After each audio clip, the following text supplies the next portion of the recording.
wabarakatuh. Perkenalkan, nama saya Muhammad Aldo Ripaldo. Saya berasal dari kelas 11 MIPA 4. Di sini saya akan melakukan praktikum tentang hukum Archimedes.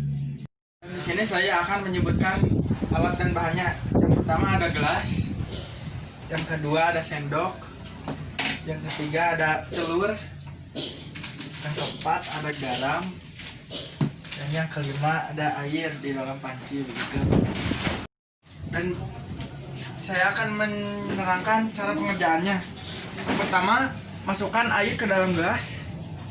Jangan terlalu penuh dan juga jangan terlalu sedikit. Lalu langkah kedua, masukkan satu butir telur ke dalam air. Anda bisa lihat bahwa telur tenggelam ke dalam air. Itu dikarenakan massa jenis telur lebih besar daripada massa jenis air, begitulah. Lalu selanjutnya masukkan garam sebanyak sendok. Lalu masukkan ke dalam air. Lalu masukkan satu buah telur ke dalam air. Dan bisa terlihat bahwa telur berada di tengah-tengah dalam air. Itu karena massa jenis air sama dengan massa jenis telur. Lalu langkah ketiga, ambil sedikit garam lalu masukkan ke dalam air secukupnya. Lalu aduk sampai merata. Setelah air tercampur dengan garam, lalu masukkan satu buah telur ke dalam air yang sudah diisi garam. Dan sudah terlihat bahwa telur dapat mengapung dalam air yang telah digarami. Itu disebabkan karena massa air lebih besar daripada massa telur. Gitu.